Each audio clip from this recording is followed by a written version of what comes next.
Buenas tardes a todos, bienvenidos a una sesión más de México contra el COVID.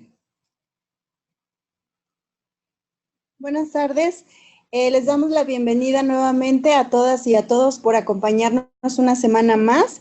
El día de hoy tengo el gusto de presentar al doctor Salvador Mendoza García. Él es médico internista y cardiólogo, médico adscrito de Medicina Interna del Hospital Central Sur de alta especialidad de Pemex y también médico adscrito de la Unidad Coronaria del Instituto Nacional de Cardiología Ignacio Chávez.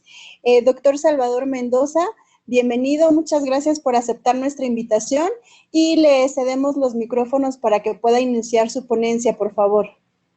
Hola, ¿qué tal? Buenas tardes. Es un gusto participar con ustedes y antes que nada, gracias por la invitación a esta sesión.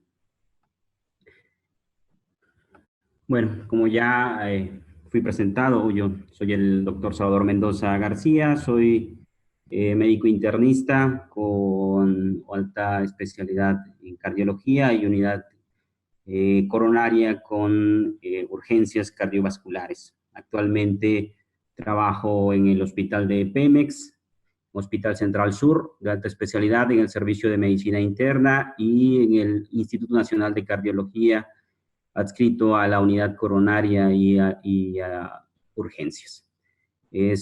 Pues desde que tuvimos el primer paciente en marzo, he estado trabajando con pacientes en el piso COVID del Hospital Central Sur y en el Instituto Nacional de Cardiología en la terapia intensiva de abril a junio. También estuve con pacientes COVID, pacientes críticos con diagnosticados con COVID.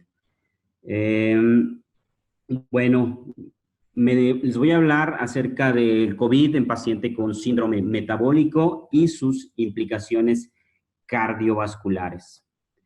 Primero que nada, tenemos que el síndrome metabólico, como ustedes saben, es un grupo de comorbilidades que se caracteriza por la resistencia a la insulina, la dislipidemia, obesidad o hipertensión arterial sistémica.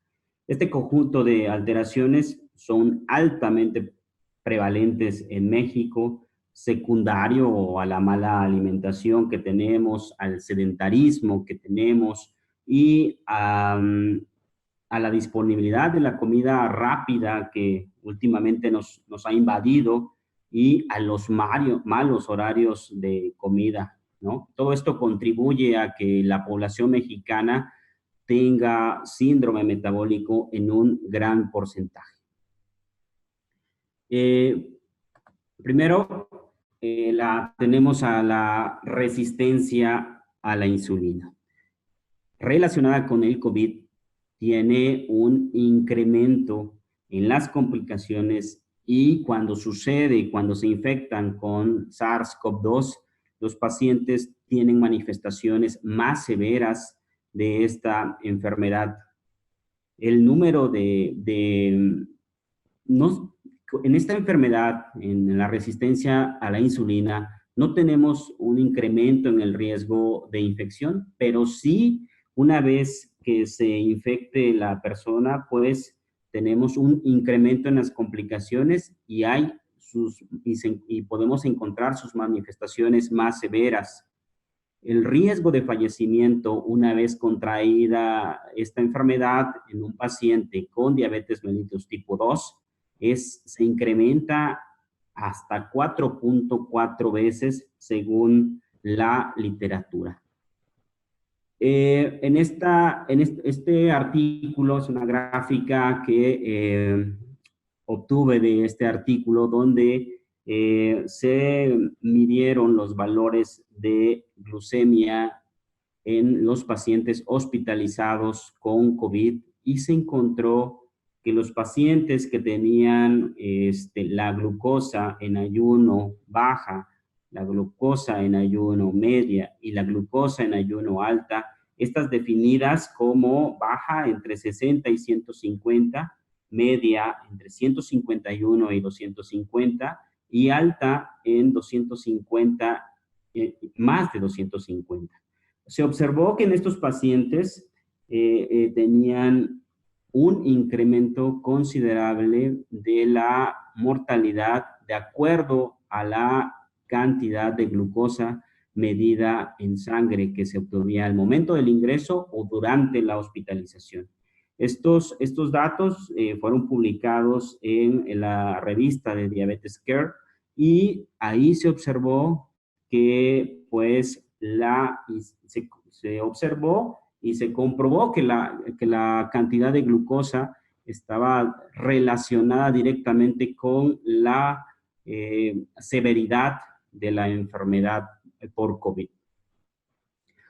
Otra alteración, la obesidad. La obesidad definitivamente es un problema real de salud pública en México.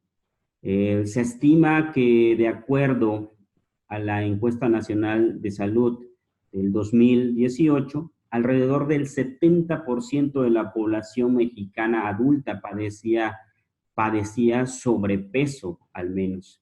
Y esta alteración en pacientes con COVID le confiere de 2 a 6 veces más probabilidad de requerir hospitalización y una vez hospitalizados, requerir estancia en terapia intensiva. Y la mortalidad realmente se incrementa hasta 22 veces cuando el índice de masa corporal se encuentra por arriba de 40. La hipertensión. La hipertensión también es un problema de salud pública en México. Se estima que 1/4 de la población mexicana adulta padece hipertensión arterial sistémica. Es por eso que la población, que la comorbilidad más frecuente en pacientes con COVID es la hipertensión arterial sistémica. Esto a nivel mundial, ¿no? Y obviamente no excluye a los mexicanos.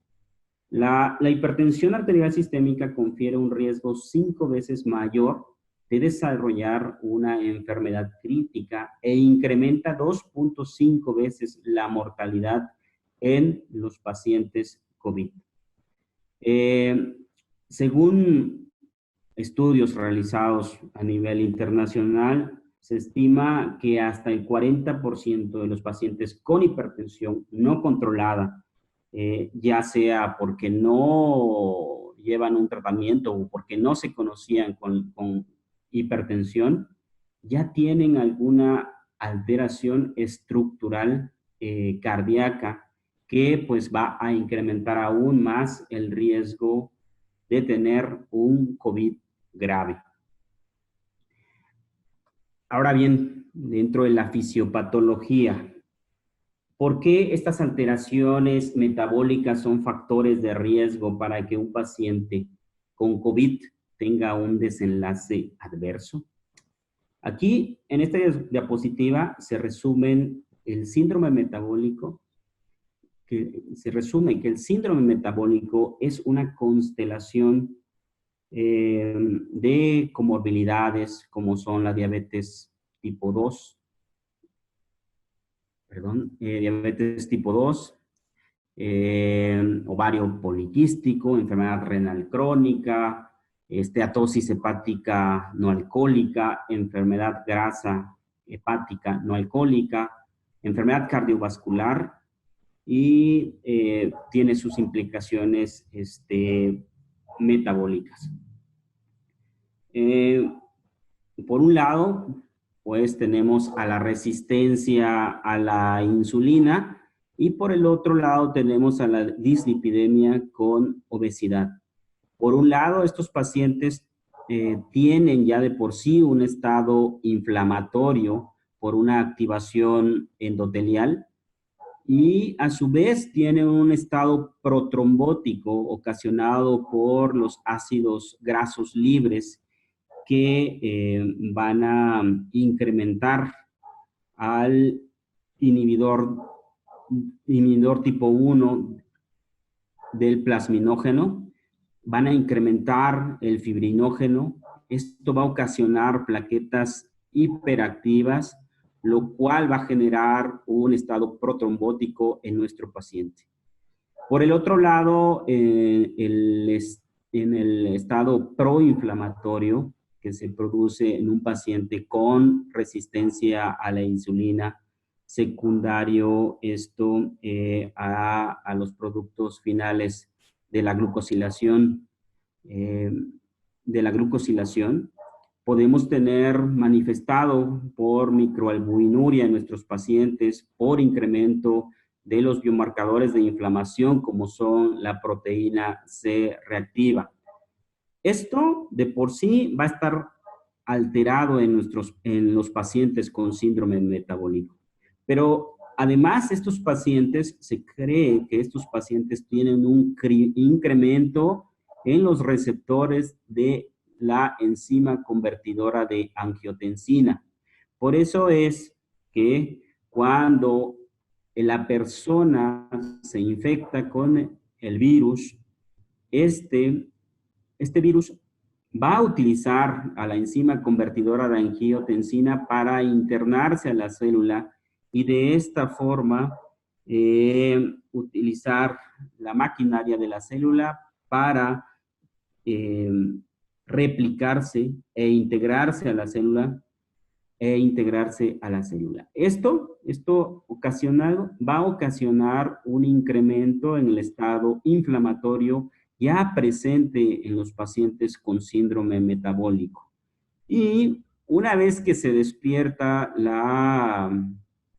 el estado inflamatorio, la tormenta de citocinas, va a incrementar el estado protrombótico del paciente y pues obviamente esta interacción de ambas alteraciones va a conferir un riesgo muy alto del paciente infectado por COVID. ¿Cómo ingresa el virus a la célula? Creo que pues ya todos lo saben, es a través del receptor de la enzima convertidora de angiotensina tipo 2. Este receptor se une a las espículas proteicas del virus y de esta forma se interna a la célula.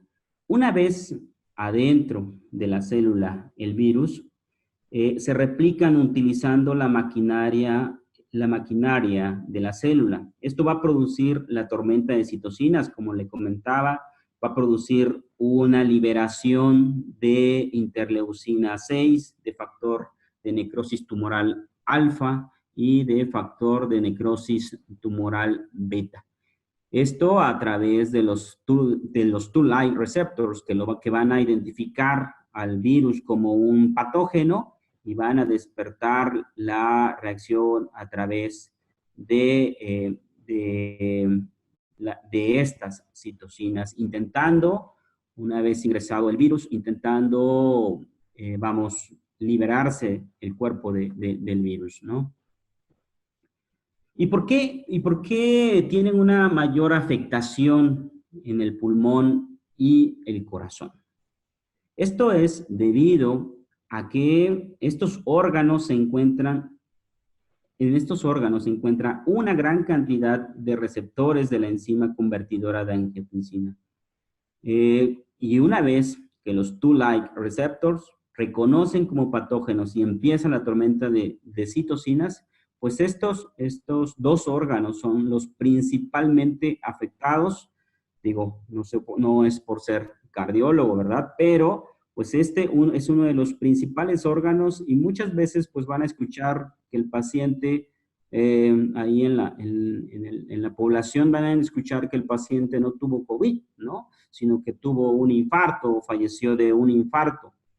Pero realmente es por toda esta cascada de inflamación que va a producir el virus dentro de la célula. Es por ello, por todas estas alteraciones, que nuestro cuadro clínico en el paciente, ya por todo mundo sabido, puede ser fiebre, fatiga, escalofrío, cefalea, congestión nasal, dolor faríngeo, tos seca o productiva, disnea, puede producir náusea o vómito, diarrea hasta en un 14% de los pacientes y mialgias. Sin embargo, teniendo en cuenta que nuestro paciente ya está con un estado inflamatorio porque presenta el síndrome metabólico y está en un estado protrombótico, también secundario al síndrome metabólico, va a tener sus manifestaciones más graves, ¿no? Que pueden ser lesión renal aguda, síndrome coronario, evento vascular cerebral o vasculitis o trombosis por la inflamación de los vasos. Pero si además de los factores que ya mencionamos del síndrome metabólico, nuestro paciente presenta pues una edad avanzada, tiene comorbilidades como enfermedad renal crónica, como enfermedad pulmonar crónica, ya padece diabetes, o tiene una enfermedad cardiovascular, presenta algún estado inflamatorio como las diferentes enfermedades inmunes, ¿no? O anormalidades en la coagulación, como por ejemplo, síndrome de antifosfolípidos, o una enfermedad severa o una disfunción multiorgánica, y este paciente está inmovilizado, vamos a ver las complicaciones cardíacas en estos pacientes. ¿Cuáles van a ser esas complicaciones cardíacas que vamos a observar en estos pacientes? Pues podemos tener desde lesión miocárdica y miocarditis, podemos tener un síndrome coronario agudo, podemos tener una falla cardíaca por miocardiopatía, podemos tener como presentación inicial incluso arritmias, o en un estado más grave podemos tener un paro cardíaco, ¿no? Además de los fenómenos trombóticos y ocasionando tromboembolia pulmonar, y esto puede llevar al estado, al paro cardíaco. Las manifestaciones cardíacas pueden ser, de acuerdo a diferentes estudios, puede ser por lesión cardíaca directa, por inflamación sistémica que induce una desproporción entre la oferta y la demanda de oxígeno, esto por afección secundaria también del pulmón. Puede también presentar un síndrome coronario agudo por inflamación del vaso o por un incremento en el estrés del vaso, que va a producir una ruptura de una placa ya vulnerable que tiene nuestro paciente. También puede producir disfunción del ventrículo izquierdo por insuficiencia cardíaca en un corazón que ya ha tenido un daño previo. Tanto la lesión miocárdica como el síndrome coronario agudo puede tener o presentarse con una arritmia que puede ser una arritmia letal, ¿no? Como puede ser la fibrilación ventricular o la taquicardia ventricular. Pero además de todas estas alteraciones producidas por la inflamación del miocardio, también puede haber una lesión directa por la enzima convertidora de angiotensina. Vamos a ver más adelante cómo es que la enzima convertidora de angiotensina puede producir por sí sola una alteración cardíaca por una alteración en el sistema renina-angiotensina-aldosterona. Obviamente, pues la hipoxemia pues va a ocasionar que el corazón sufra, ¿no? Y esto, además de producir por el estrés oxidativo y la acidosis intracelular, liberación de citocinas que pueden en sí dañar más a un corazón ya lastimado por las diferentes comorbilidades del síndrome metabólico. Aquí Aquí podemos ver en esta diapositiva cómo es que la angiotensina en sí puede ocasionar diferentes alteraciones. Esto va a depender de acuerdo a la cantidad de receptores de angiotensina y el sitio donde se están expresando, ¿no? Por ejemplo, a nivel renal, cuando se une al receptor de angiotensina, va a producir vasoconstricción, una vasoconstricción que puede ser tan importante que puede hacer claudicar al corazón.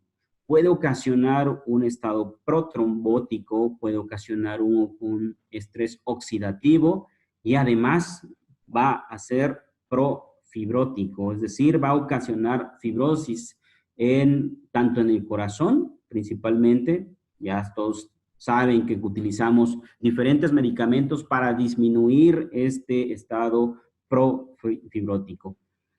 Si los receptores se expresan a nivel pulmonar, y es también la forma en que lesiona la barrera alveolo-capilar por incrementando la vasodilatación, y ahí en ese sitio es antiinflamatorio, antioxidativo y antifibrótico. Cuando se une a la bradicinina, receptores que se encuentran a nivel también pulmonar, podemos ocasionar vasodilatación y de esta forma ocasionar incremento en la permeabilidad vascular y pues esto ocasiona diferentes reacciones, la cual puede ocasionar lesión a nivel pulmonar y es por esto que tanto la enzima convertidora de angiotensina, los receptores de la enzima convertidora de angiotensina van a ser por sí solos dañinos en estos pacientes que se infectan con SARS-CoV-2. En resumen, ¿cuáles van a ser las manifestaciones cardíacas por COVID? Como ya les comentaba, puede ser miocarditis, puede ser lesión miocárdica. La miocarditis y la lesión miocárdica pueden producir arritmias letales, ¿no? Como la fibrilación ventricular. Puede ocasionar síndromes coronarios agudos que bien pueden ser con elevación o sin elevación del ST y en un estado más grave puede ocasionar el choque cardiogénico, ¿no? Secundario a una falla cardíaca. El tromboembolismo pulmonar puede ocasionar claudicación del lado derecho del corazón o un trombo ocasionado, formado en las cavidades izquierdas del corazón, ocasionar un evento vascular cerebral. Todas estas alteraciones, todas estas complicaciones pueden ser ocasionadas por el SARS-CoV-2 y manifestarse de forma severa en nuestro paciente.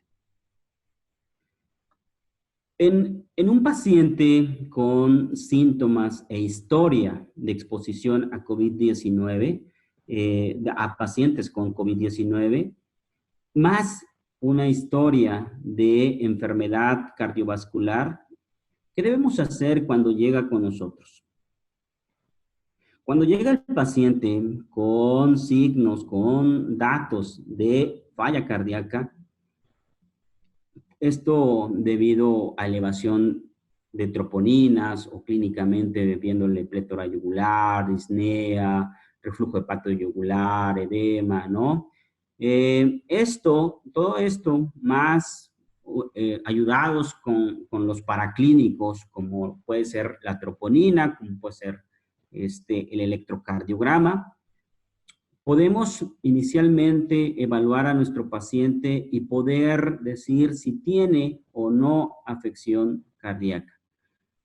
Si nuestro paciente al principio llega y en el electro vemos alteraciones, lo primero que tenemos que hacer en nuestro paciente pues es monitorizarlo con telemetría, ¿no?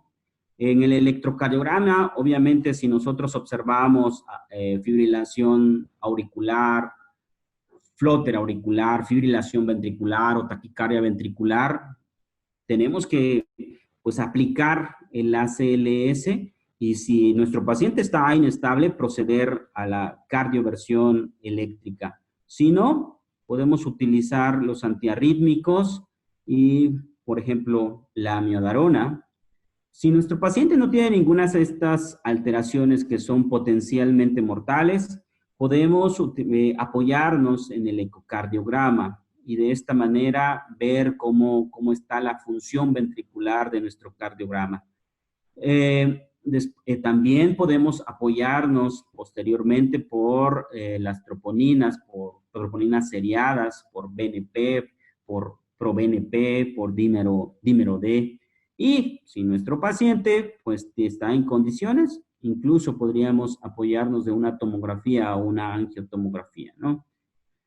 Si una vez evaluado nuestro paciente, encontramos que nuestro paciente tiene muchos datos compatibles con falla cardíaca o con choque cardiogénico, también tenemos que continuar con nuestros tratamientos con base en vasopresores, inotrópicos y diuréticos de acuerdo a nuestro paciente, de acuerdo a la sintomatología que prevalece en nuestro paciente. Si nuestro paciente requiere o está hipoxémico, pues necesitamos iniciar con el apoyo de oxígeno o incluso con ventilación mecánica en caso de requerir. Si nuestro paciente, de acuerdo al electrocardiograma y a la troponina, tiene un síndrome coronario agudo, lo primero que tenemos que hacer es descartar si se presenta con un síndrome coronario agudo con elevación del segmento ST o un síndrome coronario sin elevación del segmento ST.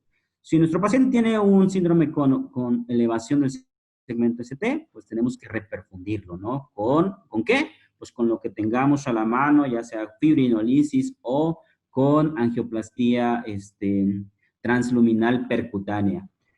También tenemos que iniciar pues el tratamiento médico antes de empezar con el tratamiento invasivo de nuestro paciente. Si nuestro paciente, con base en todo lo anterior, BNP, dímero D, angiotomografía, concluimos que tiene una tromboembolia pulmonar y esta pues es de bajo riesgo, pues podemos iniciar la anticoagulación, pero si nuestro paciente tiene un choque por dicha tromboembolia pulmonar, también necesitamos iniciar con fibrinolisis, ¿no? Y pues todo lo demás que muchas veces pues no tenemos a nuestro alcance. Pero todo esto tenemos que tomar en cuenta que las afectaciones cardíacas por COVID pueden ser tanto lesión cardíaca e infarto, que pueden ocasionar infarto al miocardio, lesión miocárdica o falla cardíaca. Esto producido por una alteración en la demanda y aporte de oxígeno ocasionados a su vez por la hipoxia o por esta hipoxia originado por el síndrome de insuficiencia respiratoria aguda ocasionado por la propia infección viral. También puede estar ocasionado por un trombo, incluyendo émbolos pulmonares, o también puede estar ocasionado por inflamación directa o por ruptura de una placa inestable. Todo esto puede ser ocasionado tanto por una miocarditis viral, vean bien que también el propio virus puede ocasionar una inflamación del miocardio, o puede afectar a nivel vascular y ocasionar inflamación, una vasculitis de los vasos coronarios que pueden progresar a una lesión miocárdica. La inflamación sistémica, los estados procoagulantes, así como la sobreactivación simpática que se produce con el virus, pueden estar ocasionando estas alteraciones a nivel cardíaco. Todo esto despertado por la infección por SARS-CoV-2, por la invasión directa del virus o como consecuencia de la tormenta de citocinas ya tan mencionada. En este estudio publicado en JAMA apenas el mes pasado, donde aquí se observaron se revisaron inicialmente 1,004 casos ingresados, se excluyeron a 218 por no confirmarse el diagnóstico de COVID, quedando 786 casos.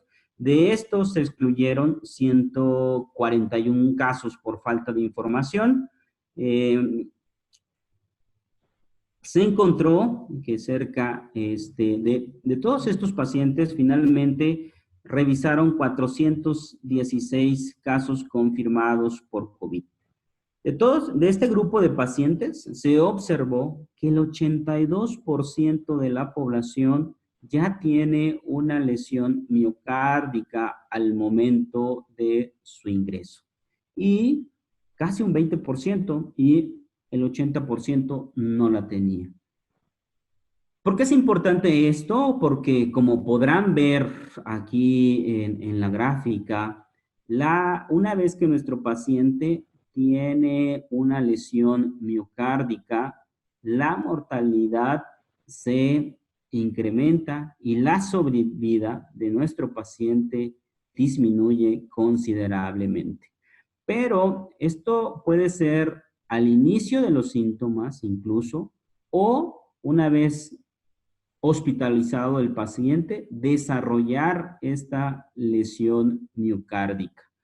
Es por eso que nuestro paciente debe de estar, de acuerdo a la evolución, obviamente, debe de estar monitorizado y vigilado con los diferentes biomarcadores que mencionaré más adelante, así como de un electrocardiograma. ¿Cuál es la evaluación cardíaca en los pacientes con COVID-19? Obviamente, como en todo, debe de ser debemos de tener una evaluación integral, con una evaluación clínica, con un electrocardiograma y, si es posible, yo entiendo que en muchos lugares no tienen o no cuentan con troponinas, pero sí podemos contar con otros biomarcadores de lesión miocárdica, ¿no? Es muy importante tener en cuenta estas alteraciones. ¿Por qué? Porque en un paciente si nuestro paciente tiene tanto el electrocardiograma y los biomarcadores de lesión miocárdicas negativas, pues ahí nos detenemos y continuamos con el abordaje por el COVID. Pero, ¿por qué es importante? Tenemos que descartar patologías y también debemos descartar alteraciones que pueden poner en riesgo a nuestro paciente debido a los fármacos que vamos a utilizar, ¿no? Ya vemos, hay muchos fármacos que en un inicio se creían pues el tratamiento para el COVID. Veíamos cómo prolongaban el QT. Entonces, de ahí esta recomendación, ¿no? Buscar dirigidamente QT prolongado. También, obviamente, buscar presencia de datos de insuficiencia cardíaca. Y con el electrocardiograma, esto es muy importante porque debemos observar alguna alteración, en búsqueda intencionada de un síndrome coronario agudo, que si es con elevación, es imperativo realizar reperfusión. Si es sin elevación, pues podemos iniciar tratamiento médico y estratificarlo mediante las diferentes escalas para poder evaluar y decidir la mejor opción terapéutica.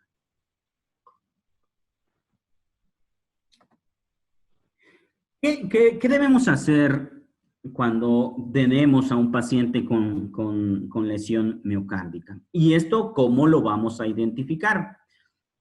Obviamente, tenemos que tener alteraciones en los biomarcadores de daño miocárdico. En este caso, en la Sociedad Europea, pues recomienda troponina, ¿no? Sin embargo, pues conscientes de que en muchos lugares no tenemos ese biomarcador, pues podemos utilizar la CKMB, la DHL, la TGO como marcadores de lesión miocárdica. Y obviamente es muy, muy importante siempre contar con un electrocardiograma. Y como les mencionaba, si el electrocardiograma tiene un patrón de un síndrome coronario con elevación del ST, pues inmediatamente pedir interconsulta a un cardiólogo o considerar la terapia de reperfusión con fibrinolisis, ¿no? ¿Qué tenemos de opciones en los hospitales? Pues tenemos tenecteplase, tenemos alteplase, que podemos utilizar en estos pacientes. Y una vez reperfundidos, pues intentar su traslado a un sitio donde continuar con este tratamiento mediante la angioplastía. Si nuestro paciente pues no tiene una elevación del segmento ST, pero sí tiene algunos datos clínicos y electrocardiográficos de síndrome coronario agudo y nuestro paciente tiene algunos datos de riesgo alto como pues evaluados ya sea por las diferentes escalas que estratifican el riesgo de los pacientes como puede ser TIMI o GRACE. Si estas escalas nos indican que es un paciente de alto riesgo, podemos hacer dos cosas, ¿no? Uno, consultar al cardiólogo y referirlo inmediatamente a un sitio donde haya angioplastía, o en la otra opción, digo, muy arriesgada, pero también se puede realizar en estos pacientes de riesgo alto, que se manifiestan como una inestabilidad eléctrica o como una falla cardíaca de nuevo inicio, pues en estos pacientes también podríamos considerar la terapia de reperfusión farmacológica. Si nuestro paciente tiene biomarcadores de daño miocárdico sin inestabilidad clínica, o datos de síndrome coronario agudo y se encuentra se estratifica como de bajo riesgo, pues podemos seguir con el tratamiento del COVID sin problemas, ¿no? Y una vez, pues ya saliendo del COVID, pues puede ser egresado sin problemas. Pero si nuestro paciente no tiene COVID y tampoco tiene lesión miocárdica, pues estamos tranquilos y podemos mandarlo a su casa. Algo muy complicado en ocasiones, sobre todo cuando uno no está viendo pacientes con síndromes coronarios agudos de manera repetitiva, es identificar a qué paciente puede tener miocarditis o puede tener un síndrome coronario agudo. Es muy importante identificar a cada uno de ellos porque el tratamiento es completamente diferente, ¿no? Que va desde un tratamiento invasivo hasta un tratamiento conservador. ¿En qué pacientes vamos a sospechar miocarditis? En la miocarditis, pues vamos a tener un paciente joven, un paciente que no tiene comorbilidades, no tiene el síndrome metabólico mencionado, no es tabaquista, no es sedentario. Pues en este paciente no vamos a sospechar síndrome coronario agudo, ¿verdad? Vamos a sospechar que puede ser una miocarditis.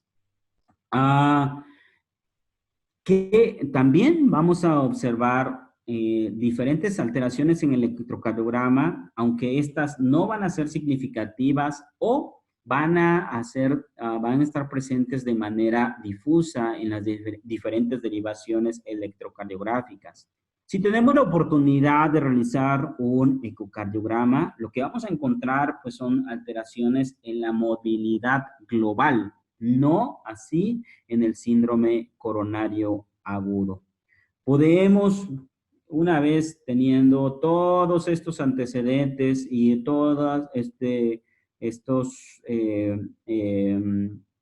factores en nuestro paciente, podemos considerar la resonancia magnética.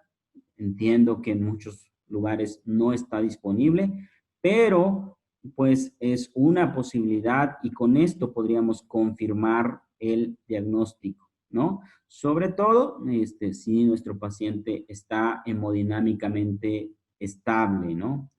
¿En qué pacientes vamos a sospechar de un síndrome coronario agudo? Pues vamos a sospechar en pacientes que tienen factores de riesgo, ¿no? Como los pacientes con síndrome metabólico, sedentarios, tabaquistas. En esos pacientes, pues vamos a sospechar un síndrome coronario agudo.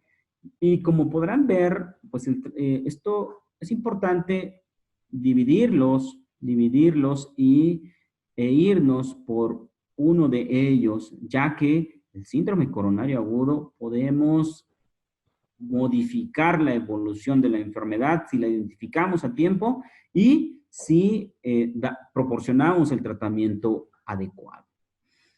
En el electrocardiograma, pues podemos observar inversión de la onda T y ni se diga, podemos observar elevación del segmento ST que nos indica y nos obliga a tener una reperfusión coronaria. Si tenemos la posibilidad de realizar un ecocardiograma a la cabecera del paciente, podemos observar alteraciones en la movilidad segmentaria y no global como lo es en la miocarditis. La terapia médica del síndrome coronario agudo debemos iniciarla inmediatamente después de haber identificado el síndrome coronario agudo.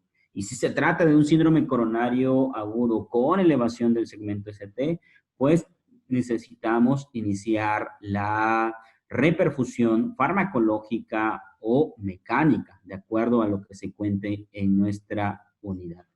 Si nuestro paciente, en cualquiera de las dos, tanto en la miocarditis como en el síndrome coronario, si nuestro paciente está inestable, pues tenemos que considerar lo que ustedes ya saben, ¿no? Agentes inotrópicos e incluso soporte circulatorio, ¿no? Como después veremos, el ECMO como el balón de contrapulsación. Si nuestro paciente está hemodinámicamente estable en un síndrome coronario agudo, podemos continuar tanto con la monitorización, así como con el tratamiento médico y con la estratificación de riesgo de nuestro paciente.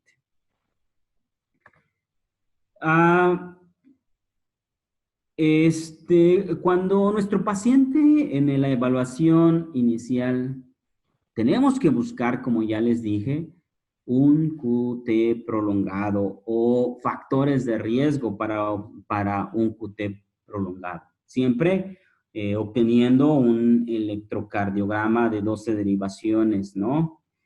También debemos de corregir el QT para poder estratificar a nuestro paciente. Debemos de obtener los electrolitos implicados en la prolongación del QT, como es el calcio, el magnesio y el potasio. Tenemos que buscar detenidamente en la historia del paciente si este paciente toma algún medicamento que puede estar incrementando el QT. Siempre también debemos de calcular el riesgo de nuestro paciente de tener un QT prolongado. Si nuestro paciente es de bajo, medio, intermedio o alto riesgo, pues ya procederemos, ¿no? Cuando nuestro paciente tiene un QT corregido menor a 470 milisegundos en el caso de los hombres y menor de 480 milisegundos en el caso de la mujer, pues tenemos un paciente de bajo riesgo y podemos seguir vigilándolo y prescribir la medicación que pues tenemos para nuestro paciente con COVID. Si nuestro paciente tiene un riesgo intermedio, estos pacientes, los pacientes con riesgo intermedio se definen como los pacientes que tienen, los hombres, un QT de 470 a 499 milisegundos, y en las mujeres de 480 o 499. Aquí se menciona un score de QT prolongado, y ese score también debe estar de 7 a 10 para un riesgo intermedio. Si nuestro paciente cae en este grupo, ¿qué tenemos que hacer? Si se puede, podemos suspender medicamentos que pueden prolongar el QT, pero además debemos corregir las alteraciones electrolíticas y llevar a nuestro paciente a un potasio mayor a 4 o un magnesio mayor a 2. También debemos de corregir el calcio, ¿no? Llevar a un calcio mayor a 8 por lo menos. ¿Cuáles pacientes son de alto riesgo? Los pacientes de alto riesgo son los pacientes que tienen un QT corregido mayor a 500 milisegundos o toman algún antiarrítmico clase 3, tienen un score de QT prolongado mayor a 11 o ya es conocido como con un síndrome de QT prolongado, ¿no? En estos pacientes, definitivamente tenemos que considerar una interconsulta al servicio de electrofisiología si está disponible en nuestra unidad, y pues tenemos también de corregir las alteraciones electrolíticas, y también debemos de suspender medicamentos que puedan estar ocasionando QT prolongado. Todos estos pacientes no son estáticos, por lo tanto, si tu paciente está en riesgo bajo o en riesgo intermedio, hay que estarlos vigilando mediante electrocardiogramas, y también debemos estar midiendo los diferentes electrolitos para que nuestro paciente no tenga un riesgo de una arritmia por el QT prolongado.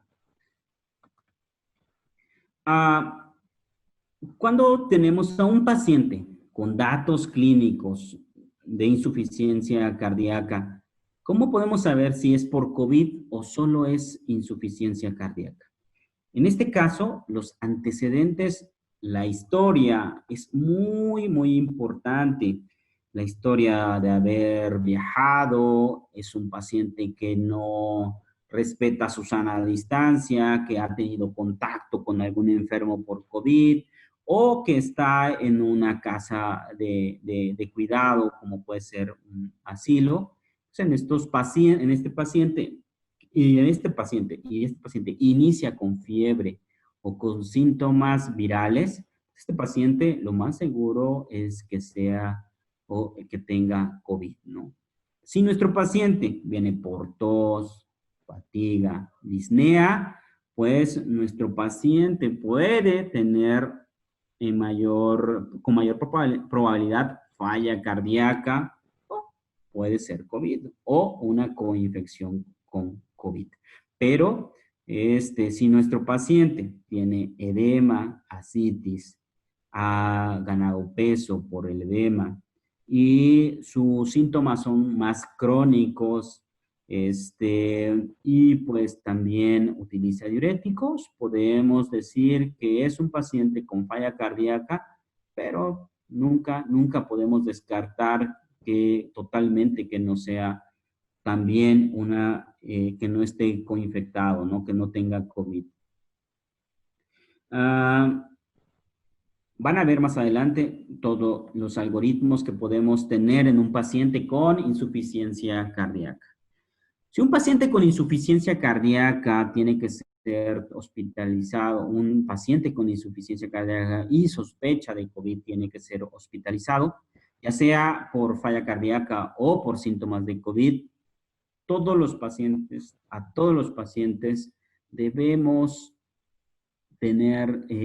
hacerle un escrutinio de COVID. Tanto si tu paciente tiene solo datos de insuficiencia cardíaca, siempre debemos de evaluarlo de manera integral. ¿Por qué?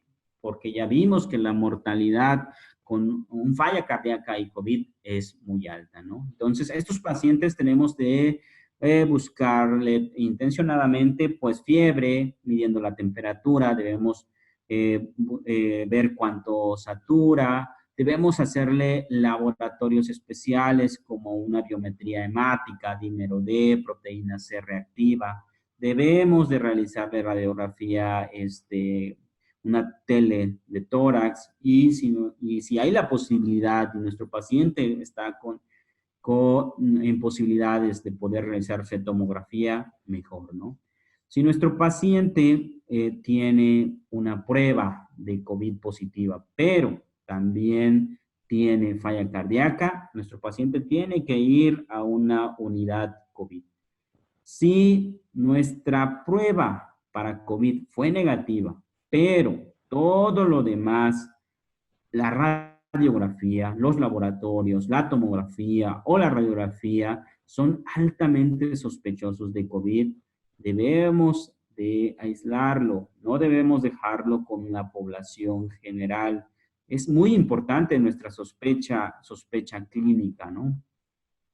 Si nuestro paciente tuvo una prueba para COVID negativa y además todos los demás laboratorios auxiliares son negativos, podemos tener a nuestro paciente con insuficiencia cardíaca y hospitalizado en una unidad no COVID para no ponerlo en riesgo, ¿verdad? ¿Cuáles son los biomarcadores y qué implicaciones clínicas vamos a tener en nuestros pacientes? La saturación de oxígeno es muy importante porque nos va a hablar si nuestro paciente tiene un síndrome, un SIRA, ¿no? Un síndrome de insuficiencia respiratoria aguda. Si nuestro paciente tiene troponinas elevadas, vamos a hablar de lesión miocárdica. Si nuestro paciente tiene dímero D elevado, podemos hablar de trombos o microtrombos que pueden complicar el cuadro. Si nuestro paciente tiene elevación del péptido natriurético cerebral, pues vamos a sospechar que nuestro paciente tiene insuficiencia cardíaca. Si la creatinina también se elevó en nuestro paciente, pues obviamente vamos a sospechar que hay lesión renal. Si nuestro paciente tiene proteína C reactiva e interleucina 6 elevadas, pues vamos a estar hablando de una tormenta de citocinas.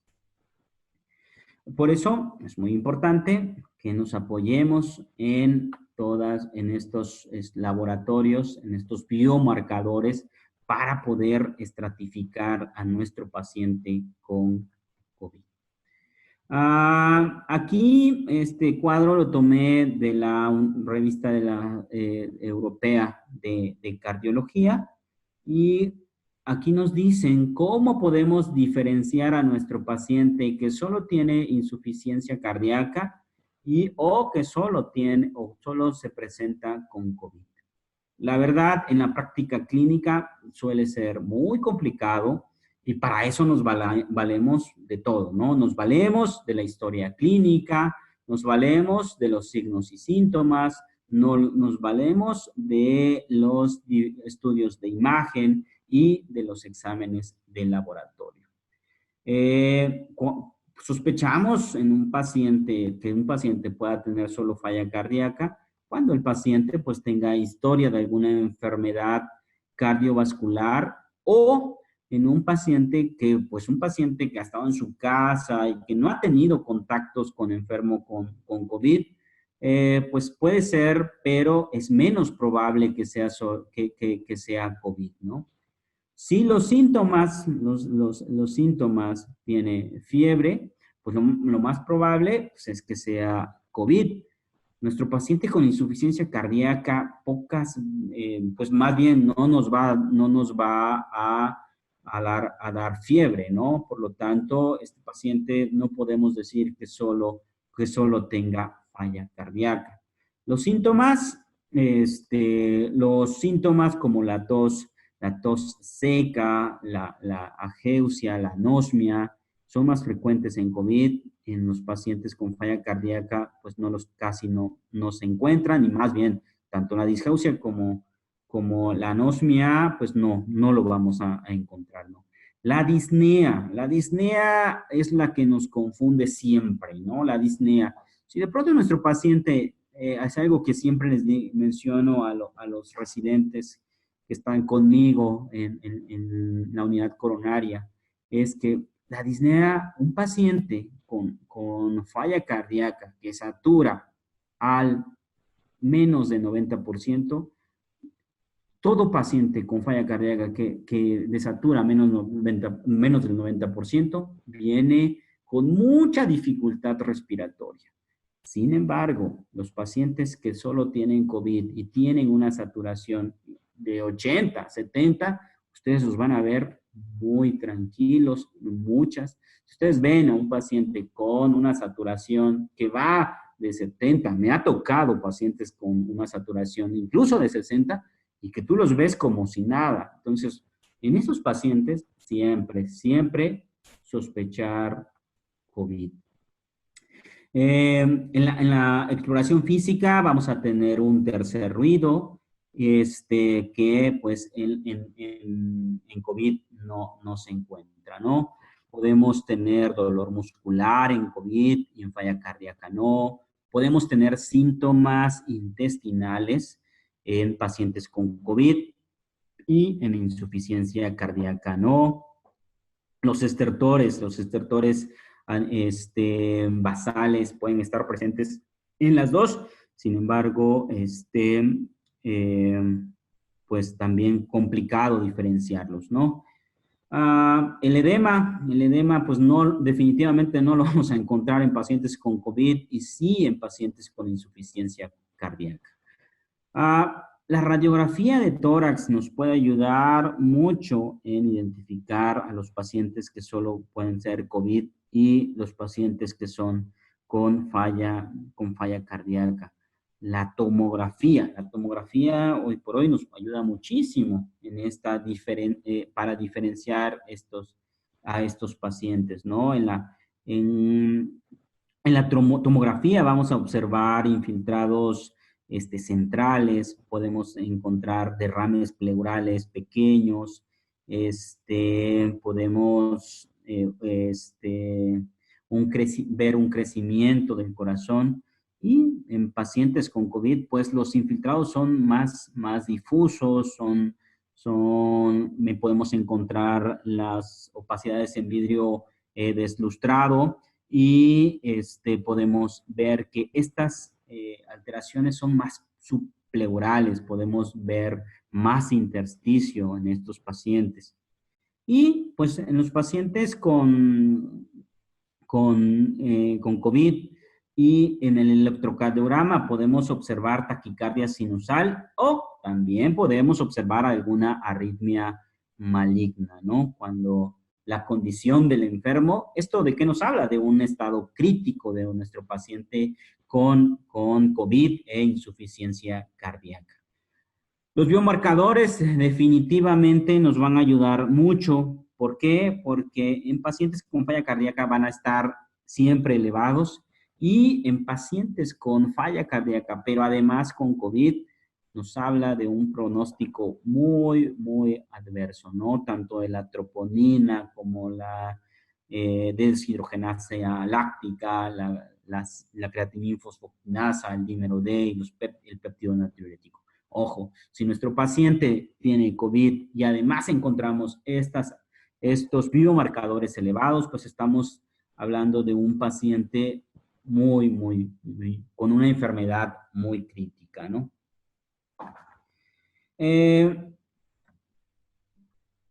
Siempre en los pacientes con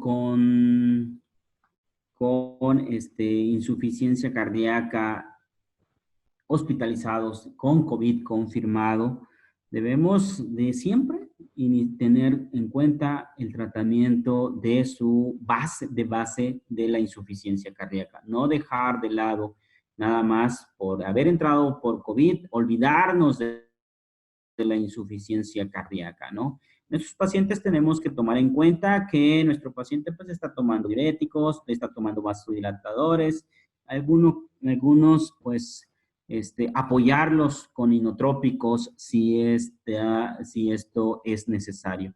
Si nuestro paciente está compensado o está estable de su falla cardíaca, pues continuar con el tratamiento para el COVID sin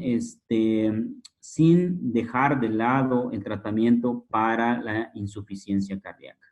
También debemos de pues, ver la oxigenación, la saturación de nuestro paciente, ¿no? Porque los pacientes, además de falla cardíaca, con COVID, pues pueden tener, les digo, graves complicaciones y necesitar ventilación invasiva muy temprano en la evolución de la enfermedad. Si nuestro paciente continúa con una desaturación, con una PaFio2 menor a 300, incluso con oxígeno a través de puntas nasales de alto flujo, mascarilla nasal, mascarilla reservorio, pues tenemos que considerar la ventilación, la ventilación invasiva, ¿no? La intubación orotraqueal. Nuestro paciente difícilmente va a salir de esta situación si no somos invasivos con nuestro paciente. Si nuestro paciente persiste con el síndrome, pues con esta desaturación y tiene un daño severo del pulmón, podríamos considerar en estos casos el ECMO que puede ser veno-venoso o veno-arterial, de acuerdo a cómo encontremos a nuestro paciente. Dos parámetros debemos de estar vigilando en nuestro paciente con falla cardíaca y COVID. Uno de ellos es la presión sanguínea y el otro es la frecuencia cardíaca.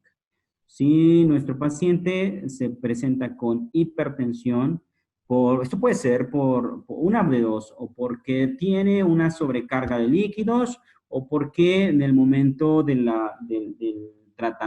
inicio del COVID se suspendió el tratamiento vasodilatador que le ayudaba a mantenerse estable nuestro paciente.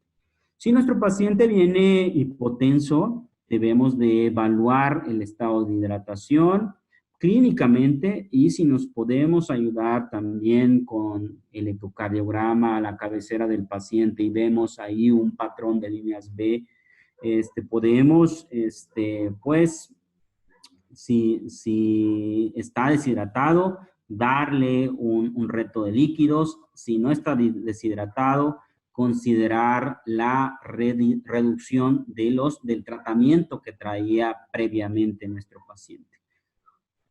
El otro parámetro es la frecuencia cardíaca. Nuestro paciente puede presentarse con bradicardia o con taquicardia.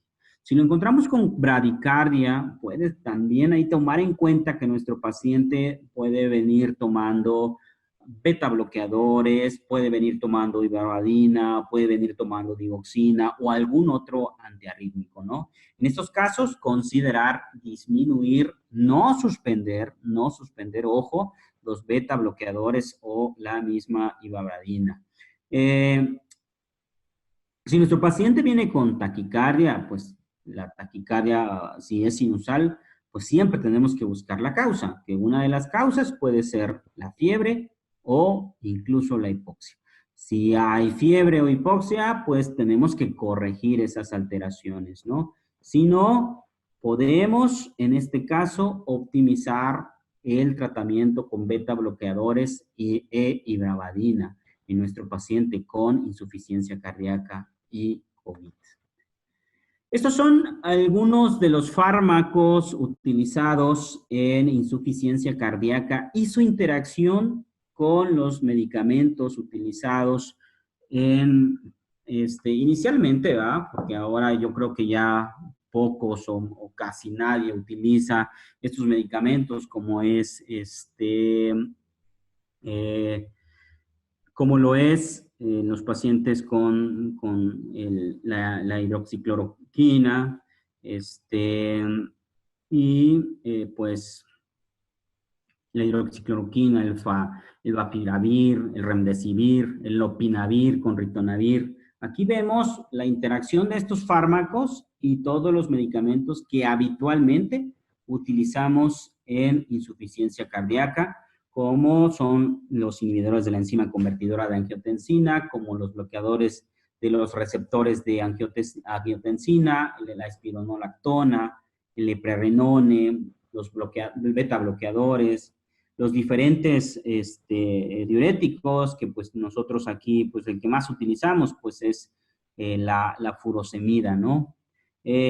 También la digoxina, la hidralazina, sacubitril,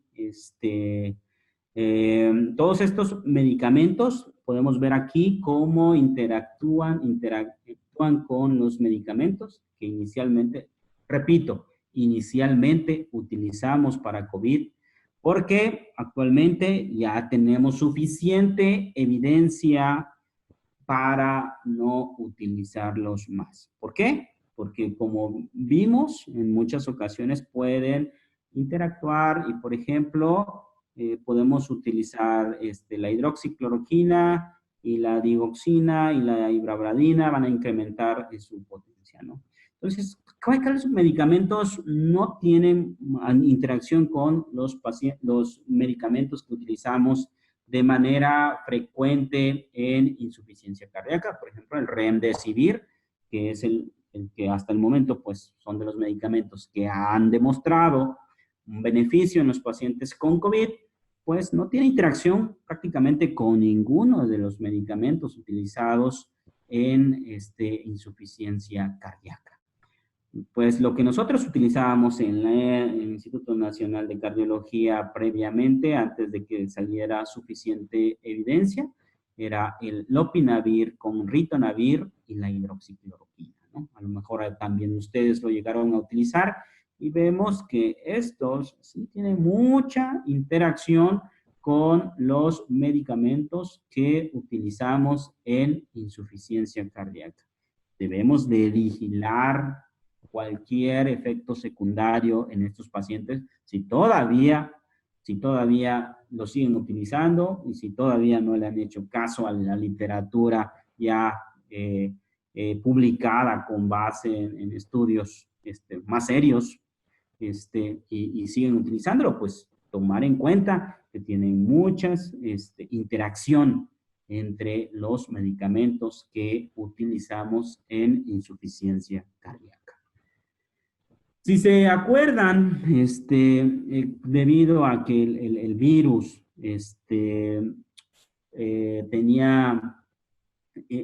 utilizaba los receptores utiliza los receptores de la enzima convertidora de angiotensina para internalizarse en la célula, se creía que los IECA y los ARAS podrían estar propiciando un curso adverso de la enfermedad. Incluso algunas personas, médicos, pacientes, llegaron a suspender estos medicamentos en pacientes con insuficiencia cardíaca. Hoy día podemos decir que estos fármacos son definitivamente más benéficos, tienen más efectos benéficos en nuestros pacientes con hipertensión, con insuficiencia cardíaca, con alteraciones metabólicas. Por lo tanto, debemos de continuarlo, ¿no? Que tienen un efecto para estabilizar la placa, tienen un efecto antitrombótico, tienen un efecto en la disminución un incremento en la función endotelial, son antiinflamatorios, tienen un bloqueo neurohormonal. Por lo tanto, pues pueden ser más benéficos que perjudiciales. Y es decir, no hay evidencia para que nosotros suspendamos o indiquemos suspender estos medicamentos en nuestros pacientes que se ven muy beneficiados con estos medicamentos. Bueno, ¿cuáles son los mensajes claves de esta plática, ¿no? Tenemos que los pacientes con síndrome metabólico tienen un mayor riesgo de desenlaces adversos por COVID, pero también pueden llegar a tener alteraciones cardíacas que ellos no saben y tener un incremento en la mortalidad cuando se sobrepone una infección por SARS-CoV-2. Los pacientes con insuficiencia cardíaca tienen un riesgo incrementado de padecer COVID por las diferentes alteraciones y una vez infectados, el pronóstico puede llegar a ser muy, muy adverso. Los pacientes con insuficiencia cardíaca hospitalizados, siempre hay que descartar que tengan COVID. Y si no podemos descartar que tengan COVID, dejarlos en un lugar aislado para continuar con el tratamiento de la insuficiencia cardíaca.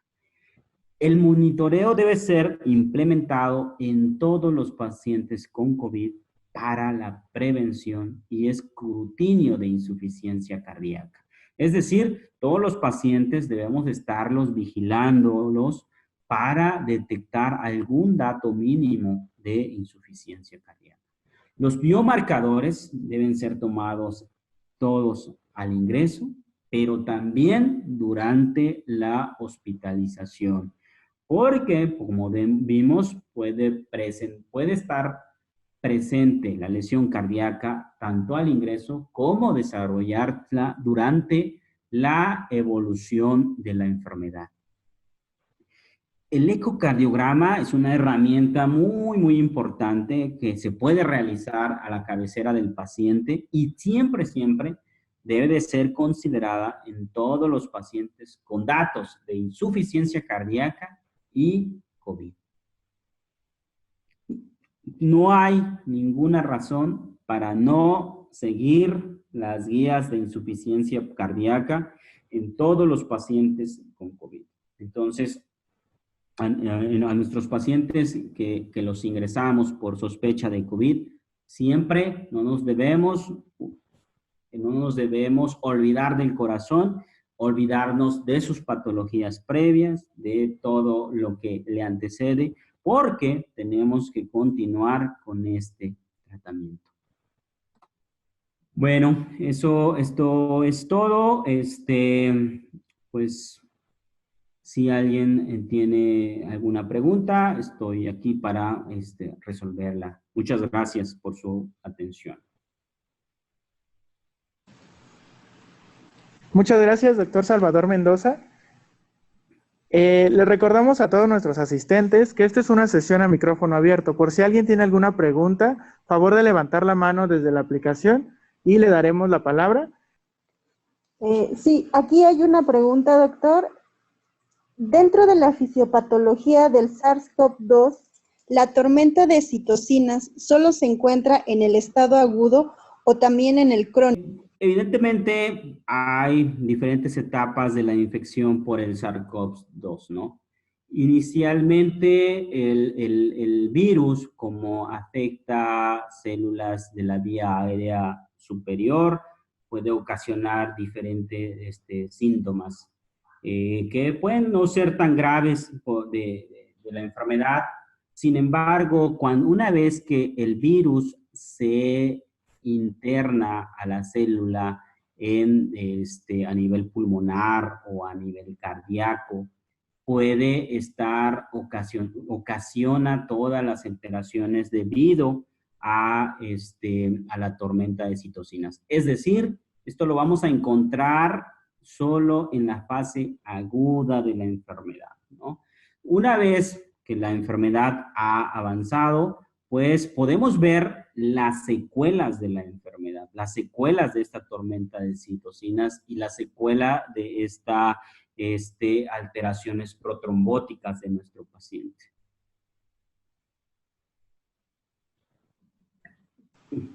Muchas gracias, doctor. Tenemos otra pregunta del participante Leti. ¿Sí? Ella pregunta, en una persona con hipertensión arterial y diabetes que tuvo COVID hace 3 meses, sin requerir hospitalización, pero que presentó al mes posterior del diagnóstico una taquicardia sinusal y fue tratada con nebivolol y omeprazol, ¿requiere algún seguimiento posterior? ¿Usted qué recomienda? Sus signos vitales se encuentran normales. Mire, la verdad es que todo paciente con una taquicardia sinusal debemos de buscar, como ya he mencionado, todas las alteraciones que pueden estar ocasionando la taquicardia. Porque puede ser una compensación de nuestro propio cuerpo, como yo le digo a mis residentes, no debemos disminuir la frecuencia, sino más bien debemos de buscar la causa y corregir si la encontramos, ¿no? ¿Qué puede estar ocasionando en estos pacientes la taquicardia sinusal? No sé, puede estar ocasionada todavía por una disminución en la capacidad funcional del paciente, que es muy frecuente en los pacientes con COVID, disminuyen su capacidad funcional y estos pacientes, pues, de manera refleja, producen un incremento en la frecuencia cardíaca para tratar de compensar esa disminución en la capacidad funcional. Otra causa que podría estar originando la taquicardia sinusal es la misma ansiedad. Creo que un paciente y que previamente enfermó y que vio en riesgo su vida por esta enfermedad debe de estar condicionando una gran ansiedad y por eso producir taquicardia. Puede, no lo sé, digo, habrá que medir la saturación, puede ser ocasionado por una hipoxemia leve y pues estar ocasionando la taquicardia. Otra causa que se me ocurre es una coinfección o alguna otra alteración que puede estar ocasionando taquicardia, hipertiroidismo. Siempre debemos de abrirnos y de buscar las causas de esta taquicardia sinusal. Si definitivamente no encontramos ninguna causa y podemos atribuirlo solamente a ansiedad, a lo mejor en ese caso, y si la taquicardia está originando muchos síntomas, es una taquicardia sinusal inapropiada y en ese momento podemos dejarlo con su beta bloqueador únicamente. En mi práctica clínica, la verdad es que yo prefiero un beta bloqueador que no le baje la presión tanto a mi paciente como puede ser el propranolol, ¿no? Que tiene un efecto vasodilatador nulo y que este paciente no se va a hipotensar y sí podemos bajarle la frecuencia cardíaca. Pero siempre tenemos que descartar todas las causas de taquicardia sinusal. Por lo tanto, respondiendo a la pregunta, yo creo que sí tendríamos o tendrían que buscarle causas de esa taquicardia sinusal.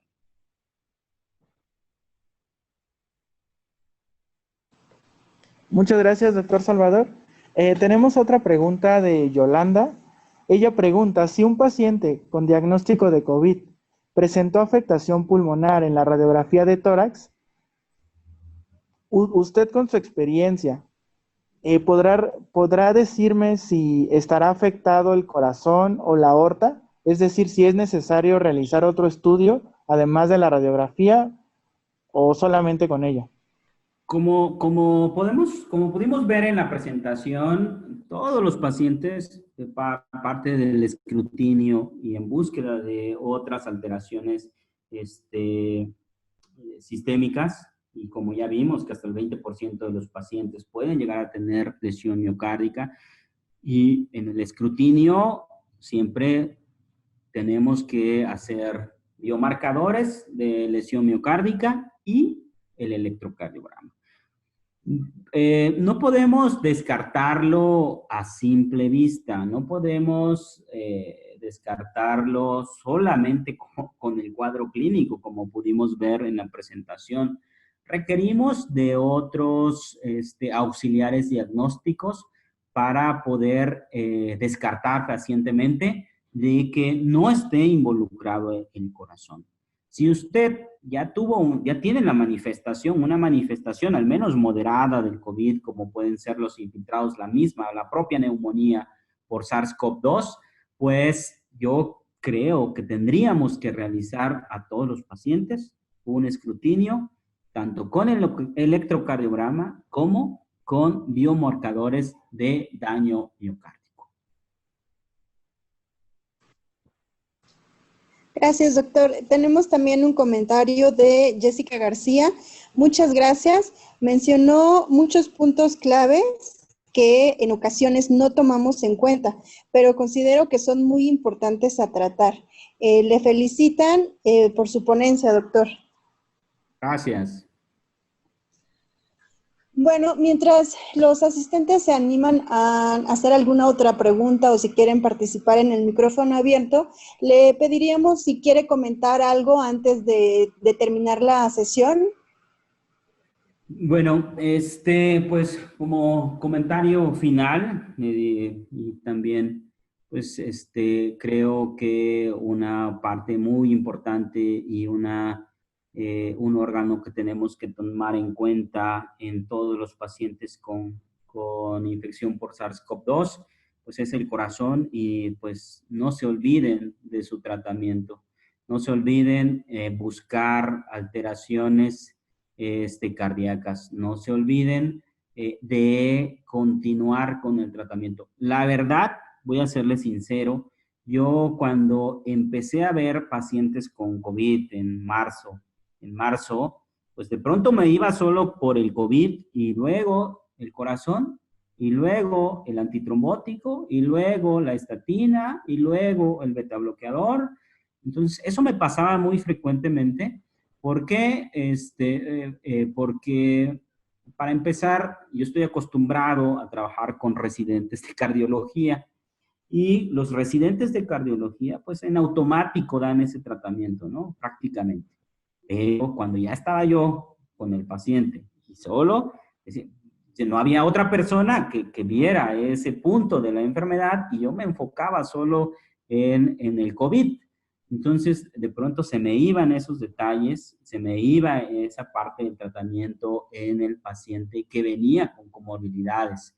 Es por eso que yo, como recomendación, siempre vean a su paciente como un todo, como una persona que puede tener síndrome metabólico, como una persona que puede tener enfermedades cardíacas, neurológicas, y tratar al paciente en sí, no a la enfermedad, ¿no?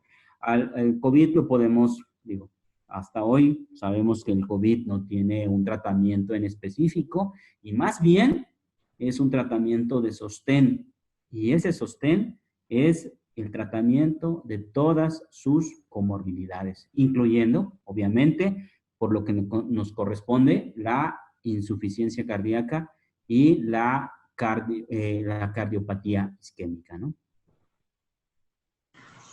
Gracias, doctor. Aquí tenemos ya levantado una mano del doctor Andrés Esperanza. Doctor Andrés, le vamos a abrir el micrófono para que usted pueda comentar.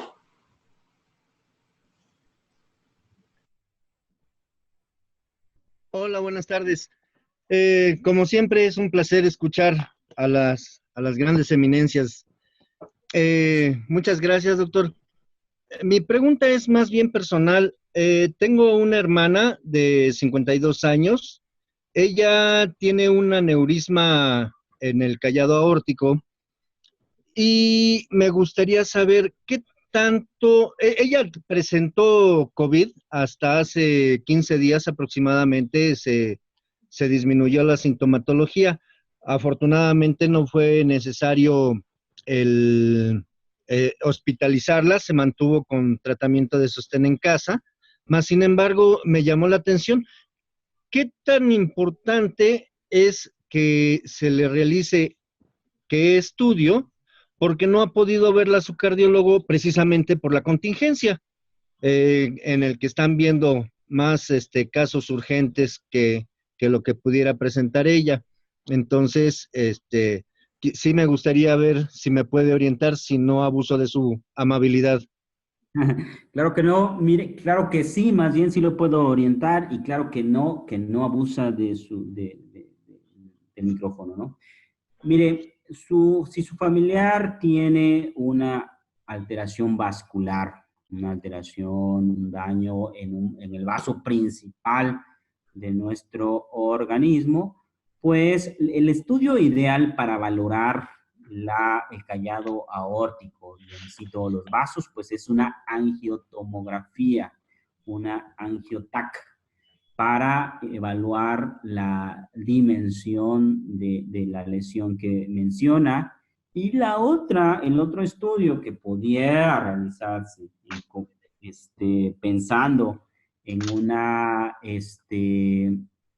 inflamación producida directamente por el coronavirus, sería una angioresonancia. Una angioresonancia con gadolínio para poder observar la inflamación. Si no se puede, pues una angiotomografía. Con una angiotomografía podemos identificar muy bien la lesión y ver si progresó durante la infección por SARS-CoV-2. Obviamente, si hubiese alguna alteración o algún incremento en la lesión, tendríamos de tener síntomas, ¿no? En ese sentido, yo creo que si no hay síntomas, hay que tomarlo con calma y dejar estudios contrastados y de imagen para, para después, ¿no? Sobre todo ahorita con la pandemia, pues es mejor no exponerse. Si empezó con alguna sintomatología, pues hay que hacerlo definitivamente, ¿no? Sí, muchas gracias. Afortunadamente ya salió del cuadro, mas sin embargo, para hacerle su vigilancia a posteriori. Muchísimas gracias, doctor. No, no hay de qué. Roseli, buenas tardes, doutor. Buenas tardes. Doutor, sou religiosa e sou enfermeira e cuido de ancianos em um asilo aqui em São Felipe, Guanajuato. E Sí. estamos tendo todos os cuidados com os ancianos. E mis preguntas, o que por exemplo, quando o anciano está com todo controlado, a diabetes, a hipertensão, qual é a porcentagem dele se enfermar de COVID ou não? E também, quantas vezes em la semana ou diário, o que você recomenda de controle de signos vitais, de maneira especial a saturação e a temperatura? ¿Usted entendió mi pregunta? Sí, sí, claro, la entendí perfectamente. Mire, los pacientes, aunque, como mencionaba, aunque estén controlados por tener un estado proinflamatorio y protrombótico por las comorbilidades que tienen un mayor riesgo de presentar una enfermedad severa, una enfermedad grave. No así un incremento en la susceptibilidad de dicha infección. Por lo tanto, los signos, tanto la temperatura, la saturación y todo, yo recomiendo que se tomen pues una vez al día, si es que hay la posibilidad, si están asintomáticos, si no refieren ningún otro síntoma, lo puede hacer diario sin problemas. Si el paciente, pues en el momento en que refiere alguna alteración en su organismo o refiere algún síntoma, pues empezar a tomarla en el momento que la refiere, ¿no? Claro que sí. No sé si haya contestado sus preguntas. Entonces, a diabetes estando controlada, a hipertensão e este anciano estando compensado, não vai ser menor a probabilidade dele se enfermar? Tiene la misma probabilidad de enfermarse que todos los demás sanos en caso de exponerse al virus. Ah, sim, ok. Então, o importante é seguirmos cuidando, né, os filtros sanitários na puerta, tudo o que sabemos já. Então, isto sigue sendo o mais importante e fazer o que estamos fazendo, tomar os signos e estar muito al pendiente de isso. Doutor, muitíssimas graças. Me ajudou muito sua colocação. Muitas graças. Que Deus lhe bendiga. Gracias. Muchas gracias, enfermera Joseli. Qué bueno que se animó a preguntar al doctor. Y bueno, finalmente este es un espacio que fue creado justo para tener este tipo de capacitación a distancia continua, donde pueden escucharnos a nivel nacional. Y por lo pronto, pues le damos las gracias, doctor Javier, por aceptar y por compartir justo sus conocimientos. A todos nuestros asistentes, nos veríamos el día de mañana, los esperamos a la misma hora. Muchas gracias a todos. Hasta luego, gracias por la invitación.